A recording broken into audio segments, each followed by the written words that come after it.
बहनों भाइयों नमस्कार, जय माता की। मैं हूं पंडित दिनेश नारायण पांडे और आप देख रहे हैं अपना लोकप्रिय चैनल ग्रहवाणी।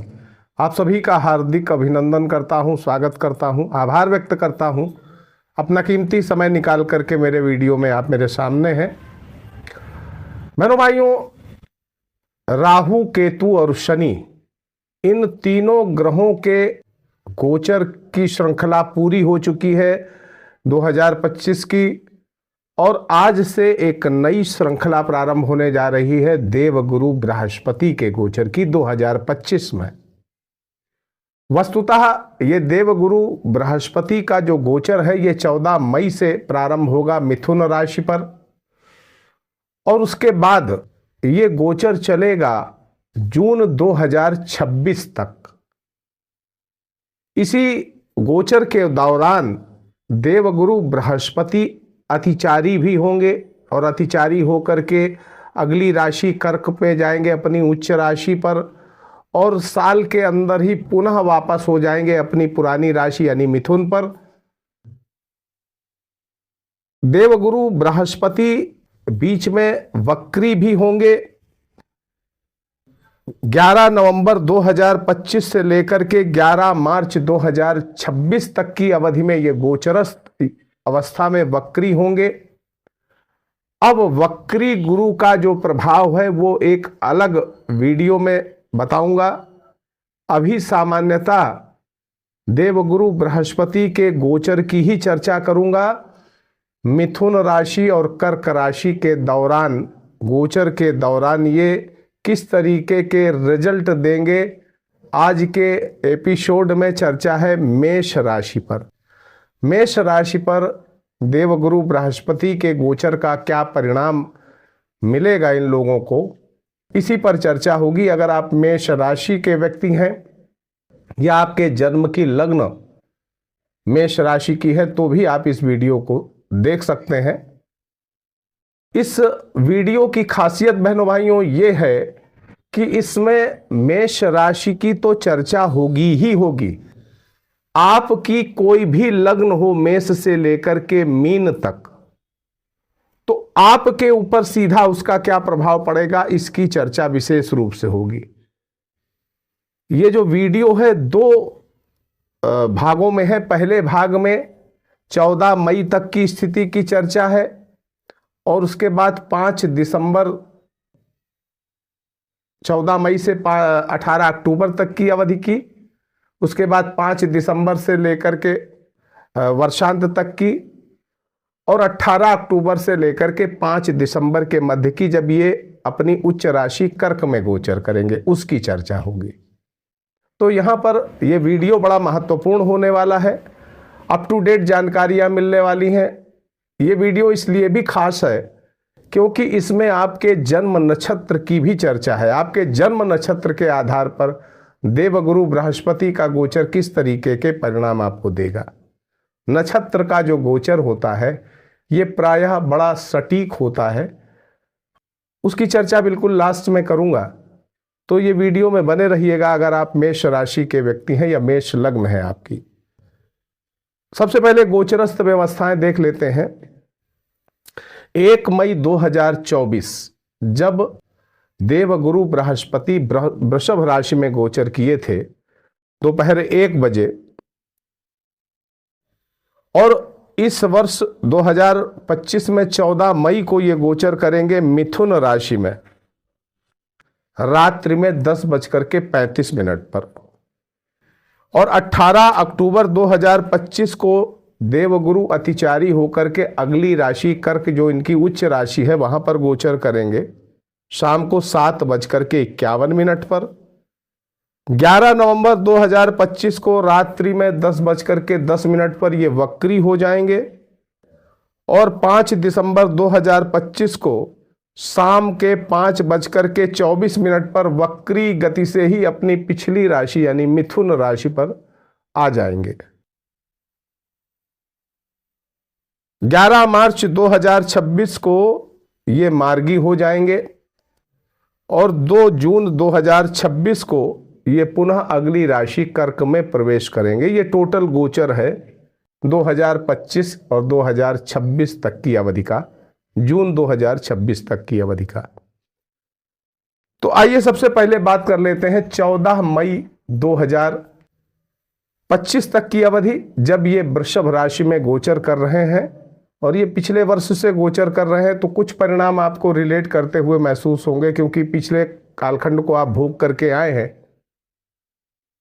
अब 14 मई तक कैसे रिजल्ट मिल रहे हैं, तो आइए समझने का प्रयास करते हैं।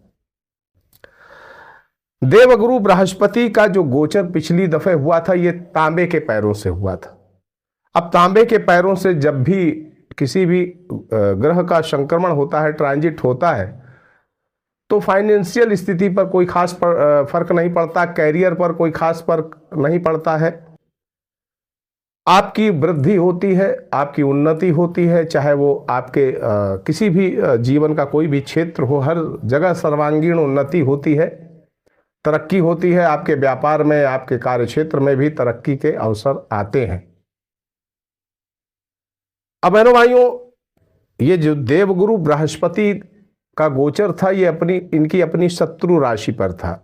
शुक्र इनके शत्रु हैं नैसर्गिक, तो वहां पर देवगुरु का गोचर है। स्वाभाविक रूप से कुछ परेशानियां रही हैं। परेशानियां किस तरीके की, तो थोड़ा सा पारिवारिक दुख, कलह और अशांति, इस तरीके का अनुभव आपने किया। बराबर ऐसी स्थितियां बनती बिगड़ती रहती हैं, एक सी नहीं रहती हैं, बनती बिगड़ती रहती हैं। उन्नति के लिए अधिक परिश्रम करना पड़ेगा। 14 मई तक ऐसी ही स्थितियां आपके साथ बनी है। मेहनत करनी पड़ेगी, लेकिन तरक्की बाधित नहीं होगी, आर्थिक व्यवस्थाएं अवरुद्धित नहीं होंगी। अब अगर हम देखें तो 14 मई तक जितने भी मेष राशि के व्यक्ति हैं, अगर वो शिक्षा के क्षेत्र में है, पढ़ाई कर रहे हैं, तो उच्च शिक्षा प्राप्ति सुगम हो जाएगी। उच्च शिक्षा के अवरोध दूर हो जाएंगे। आपको उच्च शैक्षणिक डिग्री प्राप्त हो जाएगी। आपके स्वभाव में परोपकारिता आएगी। जो धर्म के क्षेत्र में है, धर्मगुरु हैं, जो कथावाचक हैं, उनके लिए बहुत अच्छा परिणाम देवगुरु बृहस्पति से मिलने वाला है। पहली दृष्टि पंचम भाव पर, इनकी जो पंचम दृष्टि है देवगुरु की, वो छठे भाव पर पड़ेगी। द्वितीय भाव में बैठे हुए हैं, तो वहां से जो पंचम दृष्टि वो छठे भाव पर पड़ेगी। आपके शत्रु नाश होंगे, रोग नाश होगा, ऋण नाश होगा। और इनकी जो दूसरी सप्तम दृष्टि है अष्टम भाव पर है, दीर्घजीवी बनाएगी। यानी इस अवधि में मान लीजिए आपकी जन्म कुंडली में कोई अकाल मृत्यु का योग बन रहा है, या अल्प मृत्यु का योग बन रहा है, या अल्प है कोई, तो यहां पर आपकी रक्षा करेंगे देवगुरु बृहस्पति, क्योंकि इनकी पहली दृष्टि अष्टम, दूसरी दृष्टि सप्तम दृष्टि जो है वो अष्टम भाव पर पड़ रही। जो कथावाचक हैं, धर्म के क्षेत्र में है, एस्ट्रोलॉजर हैं, जो रिसर्च फील्ड में है, उनके लिए भी देवगुरु बृहस्पति की यह दृष्टि अच्छे रिजल्ट देगी। तीसरी इनकी जो दृष्टि पड़ रही है वो आपके कर्म क्षेत्र पर है। यानी कर्म क्षेत्र आपका थोड़ी बहुत परेशानियों के साथ नॉर्मल रहेगा। कुछ तरक्की के योग भी बनेंगे, कुछ प्रमोशंस के भी योग बनेंगे। वाणी के विकार आपके दूर होंगे। आप चाहे राजनीति में सक्रिय होना चाहें, सरकारी नौकरी प्राप्त करना चाहें, प्राइवेट संस्था में प्राप्त करना चाहें नौकरी, तो मिलने की काफी संभावनाएं हैं 14 मई तक। वाणी के विकार दूर होंगे, वाणी में मधुरता आएगी। पिता की संपत्ति का भी आपको अच्छा लाभ मिलेगा। जिम्मेदारियां भी मिलेंगी, पारिवारिक जिम्मेदारियां भी आपकी बढ़ेंगी। अब वाणी से जुड़े हुए काम जो हैं, वो जो भी कर रहे हैं मेष राशि के व्यक्ति, तो उनको गुरु के अच्छे परिणाम विशेष रूप से मिलते ही चले आए हैं 2024 से। अब आप अनुभव करिएगा, अगर आप वक्ता हैं, कथावाचक हैं, प्रोफेसर हैं, वाणी से जुड़े हुए काम करते हैं, सेल्स के काम में है, मार्केटिंग के काम में है, कंसल्टेशन के काम में है, वकालत के काम में है, जो काम वाणी से हैं, उन सब कामों में आपको अच्छे परिणाम मिलने चालू हो गए थे पिछले वर्ष से ही। और इस वर्ष अभी 14 मई तक ऐसी ही स्थितियां हैं। 29 मार्च से लेकर के 14 मई का जो कालखंड है, इस अवधि में व्यापार में आपको अप्रत्याशित लाभ मिल सकता है। नए नए अनुबंध प्राप्त होने की संभावना बनेगी। वहीं केतु से भी इनका संबंध है, गुरु की दृष्टि केतु पर है और केतु आपके 6ठे भाव में गोचर कर रहे हैं। भाई ऋण तो उतरेंगे लेकिन अनावश्यक खर्चे भी होंगे, रोग बीमारियों पर भी खर्चे हो सकते हैं, अनावश्यक खर्चे हो सकते हैं केतु की वजह से। अब लग्न वाइज अगर हम देखें 14 मई तक की स्थिति को, तो जिनकी मेष राशि है, मेष लग्न है, मेष राशि भी है, मेष लग्न भी है, तो धन की निश्चित तौर पर वृद्धि होगी, नोट करके रख लो इसको। वृषभ लग्न है, मेष राशि है, तो लाभ भी बढ़ेगा और धनार्जन भी बढ़ेगा, लेकिन थोड़ा सा धीमी गति से बढ़ेगा। मिथुन लग्न मेष राशि है, तो शत्रुओं का नाश होगा, ऋण का नाश होगा, धन वृद्धि होगी, व्यापार वृद्धि होगी। कर्क लग्न मेष राशि है, तो भाग्य पक्ष का प्रबल सहयोग, अनेक इच्छाएं पूरी होंगी। सिंह लग्न मेष राशि है, तो विद्या के क्षेत्र में उन्नति करेंगे लेकिन संघर्ष भी रहेंगे। कन्या लग्न है और मेष राशि है, तो गृहस्थ सुख बढ़ेगा। तुला लग्न मेष राशि है, तो पराक्रम बढ़ेगा, शत्रु भी बढ़ेंगे। वृश्चिक लग्न और मेष राशि है, तो धन में निश्चित तौर पर बढ़ोतरी होगी, पुत्र सुख भी प्राप्त होगा। पुत्र सुख प्राप्त हो तो कमेंट करिएगा, अपनी खुशी मुझे भी बताइएगा, मैं भी खुश हो जाऊंगा।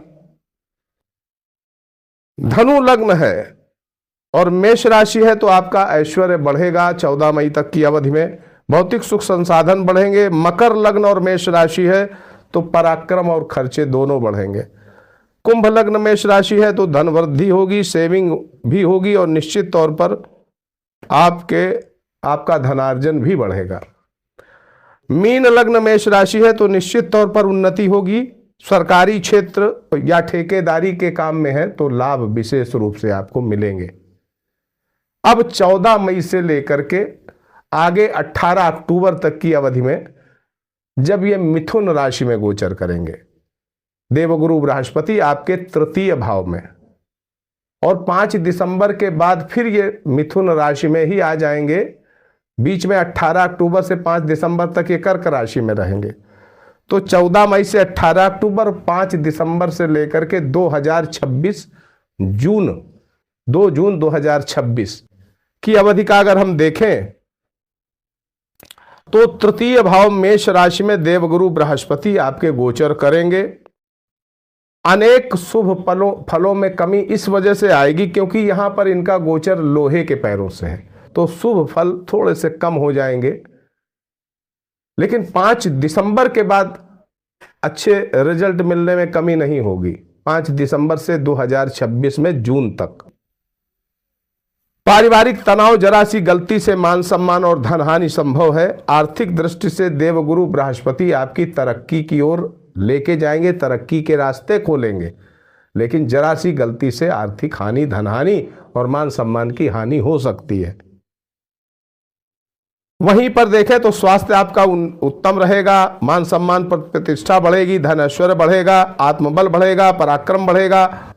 दूर दराज इलाकों से धन लाभ हो सकता है, दूर दराज यात्राएं कर सकते हैं, तीर्थ यात्राएं कर सकते हैं, क्योंकि तीसरे घर में बैठा गुरु धर्म भाव को देखता है, तो धर्म यात्राएं हो सकती हैं, तीर्थ यात्राएं हो सकती हैं। अब यहां पर तीसरे घर में देवगुरु बृहस्पति गोचर करेंगे तो देवताओं की कृपा तो आपको मिलेगी ही मिलेगी, आपके पितरों की भी बहुत बड़ी कृपा मिलने वाली है इस अवधि में। धन प्राप्त होगा, टूरिंग जॉब में है, अगर टूरिंग बिजनेस में है, टूर और ट्रेवल्स के बिजनेस में है, ट्रेवलिंग जॉब है आपकी, तो आप उससे काफी अच्छा पैसा कमा सकते हैं। देवगुरु बृहस्पति की दृष्टि यहां तीसरे घर में बैठ करके पहली दृष्टि पड़ेगी आपके सप्तम भाव पे, दूसरी दृष्टि पड़ेगी भाग्य भाव पर और तीसरी दृष्टि आपके धनार्जन भाव पर, लाभ भाव पर पड़ेगी। और यहां बृहस्पति जो है उच्चाभिलाषी यानी अपनी उच्च राशि में जाने के लिए बिल्कुल तैयार बैठे हैं, विवाह हो सकता है। अब इस वर्ष अगर आप मेष राशि के व्यक्ति हैं और विवाह तय हो जाए मई के बाद, तो अपनी खुशी जरूर बताइएगा कमेंट करके। विवाह के बाद भाग्योदय होगा, जीवन साथी ससुराल का उत्तम सुख मिलेगा, और अगर इस साल विवाह होता है तो दहेज भी अच्छा मिल सकता है। हालांकि दहेज लेना नहीं चाहिए, लेकिन आपको ससुराल पक्ष से काफी आर्थिक सपोर्ट मिल सकता है। देव कृपा मिलेगी, कुल देवी देवताओं की कृपा मिलेगी, और इसका आपको आभास भी होगा। भाई बहनों का अच्छा सुख प्राप्त होगा, सरकार से अच्छे लाभ मिल सकते हैं। 15 जून से लेकर के 16 जुलाई का श्रेष्ठ समय है आपको जॉब प्राप्त करने के लिए, गवर्नमेंट जॉब प्राप्त करने के लिए। 6 जून से 22 जून अच्छा समय है भाग्योदय के लिए, मित्रों से लाभ के लिए। 26 जुलाई से 31 अगस्त भाई बहनों का सुख अच्छा है, और किसी स्त्री मित्र से भी विशेष लाभ मिल सकता है। राहु की गुरु पर दृष्टि पूजा पाठ से मन विचलित करेगा, लेकिन आपका मन विचलित ना हो इस तरह के प्रयास करिएगा। परिवार में अशांति ये कराता रहेगा, चूंकि राहु की गुरु पर दृष्टि पड़ रही तो पारिवारिक अशांति पैदा हो सकती है। वहीं पर आपके शरीर की बायोकेमिस्ट्री भी थोड़ा सा चेंज होती है, पेट से जुड़ी, लीवर से जुड़ी, भूख कम लगना, ऐसी समस्याएं हो सकती हैं। परमार्थ में भी स्वार्थ निकालने का प्रयास करने लग जाता है जब राहु की दृष्टि गुरु पर पड़ती है, तो परमार्थ में भी स्वार्थ व्यक्ति निकालने लग जाता है। अब 14 मई से लेकर के 18 अक्टूबर की अवधि और 5 दिसंबर से लेकर के जून 2026 तक की अवधि में अगर आपकी लग्न कोई भी हो, मेष से लेकर के मीन तक, और राशि मेष है, तो मैं बता रहा हूं कि आपकी किस लग्न पर किस तरीके का रिजल्ट मिलेगा। मेष लग्न मेष राशि है, आपका पराक्रम बढ़ेगा, भाग्योदय होगा, गृहस्थ सुख बढ़ेगा। वृषभ लग्न है, मेष राशि है, भाई कुटुंबी जनों का सहयोग प्राप्त होगा। मिथुन लग्न मेष राशि है, गृहस्थ सुख में बाधा आएगी, किसी दुष्ट व्यक्ति का हस्तक्षेप आपके दाम्पत्य जीवन में होगा, जिससे पारिवारिक माहौल असंतुलित हो सकता है, सावधान रहने की जरूरत है। कर्क लग्न मेष राशि है, तो खर्चे अधिक रहेंगे। सिंह लग्न मेष राशि है, पराक्रम वृद्धि होगी, संतान सुख, परिवार सुख उत्तम रहेगा। कन्या लग्न मेष राशि है, व्यापारिक लाभ में वृद्धि होगी। तुला लग्न मेष राशि है, कुटुंब सुख में बढ़ोतरी होगी। वृश्चिक लग्न मेष राशि है, खर्चे अधिक रहेंगे। धनु लग्न मेष राशि है, तो जनसंपर्क बढ़ेगा, उन्नति होगी। मकर लग्न मेष राशि है, तो पराक्रम बढ़ेगा, खर्च बढ़ेगा। कुंभ लग्न मेष राशि है, धन व्यापार में वृद्धि होगी। और मीन लग्न मेष राशि है, तो उन्नति का बहुत अच्छा समय रहेगा, कार्य क्षेत्र में उन्नति, और कार्य क्षेत्र में अतिरिक्त प्रभार आपको मिल सकता है। अब 18 अक्टूबर से 5 दिसंबर की अवधि का भी सुन लीजिए, जब कर्क राशि यानी अपनी उच्च राशि में देवगुरु बृहस्पति गोचर करेंगे। रजत पाद से इनका इस समय भ्रमण होगा, जीवन के हर क्षेत्र में, हर प्रयास में सफलता। 18 अक्टूबर से 5 दिसंबर के बीच में, यद्यप यहां चतुर्थ भाव में गोचर करेंगे, और चतुर्थ भाव में देवगुरु बृहस्पति का गोचर अच्छा नहीं माना जाता है, लेकिन यहां पर एक राजयोग बना करके देवगुरु बृहस्पति गोचर करेंगे। वो राजयोग, हंस नाम का राजयोग, आपके लिए बड़ा अच्छा साबित हो सकता है। हर कार्य में सफलता, आय के नए स्रोत विकसित होंगे, इष्ट मित्रों का सहयोग मिलेगा। व्यापार कार्य क्षेत्र में, नौकरी में तरक्की, लेकिन बताया चतुर्थ भाव में देवगुरु बृहस्पति का गोचर ज्योतिष ग्रंथों में कम अच्छा माना जाता, तो थोड़े बहुत नकारात्मक परिणाम भी मिल सकते हैं। आर्थिक लेन देन में सावधानी बरतनी पड़ेगी, यह है नकारात्मक परिणाम। आर्थिक लेन देन में सावधानी बरतिएगा, नहीं तो नुकसान हो जाएगा। पारिवारिक सामाजिक जीवन में समय समय पर आपको तनाव मिलेगा। इस गोचर की खासियत यह है कि चतुर्थ भाव में देवगुरु उच्च राशि में गोचर करेंगे, तो हंस योग बनाएंगे, कुल दीपक योग बनाएंगे, केसरी राजयोग का निर्माण करेंगे, जो आपके साथ ही साथ माता पिता की तरक्की भी करेगा। तो मेष राशि के अगर आप जातक हैं तो निश्चित तौर पर आपके माता पिता की तरक्की भी इस वर्ष संभव है। शिक्षा के लिए उत्तम है, राजा तुल ऐश्वर्य मिलेगा, अनायास धन की प्राप्ति होगी। लॉटरी सट्टा शेयर बाजार के उतार चढ़ाव से भी धन की प्राप्ति हो सकती है, लेकिन इन्वेस्टमेंट किसी फाइनेंशियल एक्सपर्ट की देखरेख में करिएगा। देवगुरु की जो पंचम दृष्टि है, अष्टम स्थान पर है, सप्तम स्थान पर है, और नवम दृष्टि जो है वो व्यय स्थान पर पड़ेगी। देवगुरु की पंचम दृष्टि अष्टम स्थान पर, सप्तम दृष्टि जो है वो दसम स्थान पर, और नवम दृष्टि व्यय स्थान पर पड़ेगी। दीर्घायु मिलेगी, यानी इस अवधि में जन्म कुंडली में कोई अगर अल्प का योग है, अकाल मृत्यु का योग है, तो उससे आपकी रक्षा हो जाएगी, जीवन रक्षा हो जाएगी। वहीं निसंतान की संपत्ति भी प्राप्त हो सकती है, देवगुरु की अष्टम भाव पे दृष्टि। राज्य सरकार में नौकरी प्राप्त होने की संभावना काफ़ी अच्छी है। आप गवर्नमेंट से अटैच्ड हो सकते हैं, कोई इस तरीके का काम भी आपको मिल सकता है। 26 नवंबर से लेकर के 5 दिसंबर का जो एक कालखंड है, इसमें आप अच्छा मकान बना सकते हैं, अच्छा वाहन खरीद सकते हैं। 27 अक्टूबर से 5 दिसंबर के बीच में शत्रुओं का मान मर्दन कर सकते हैं। भूमि भवन से लाभ मिल सकता है। संपत्ति प्राप्त हो सकती है अनायास। जन्म नक्षत्र के आधार पर देखें तो अश्विनी नक्षत्र वालों के लिए 10 अप्रैल तक का बहुत गोल्डन पीरियड है, उसके बाद थोड़े बहुत संघर्ष है। भरणी नक्षत्र वालों के लिए 10 अप्रैल तक थोड़े संघर्ष है, उसके बाद फिर गोल्डन पीरियड। कृतिका नक्षत्र वालों के लिए 10 अप्रैल तक आर्थिक व्यवस्थाएं बहुत सुदृढ़ रहने वाली हैं, उसके बाद थोड़े से संघर्ष। सुखी रहे, समृद्ध रहे, इसी मंगलमयी कामना के साथ मैं पंडित दिनेश नारायण पांडे आपसे विदा लेता हूँ। फिर मिलते हैं अगले एपिसोड में, तब तक के लिए आपको नमस्कार करता हूँ।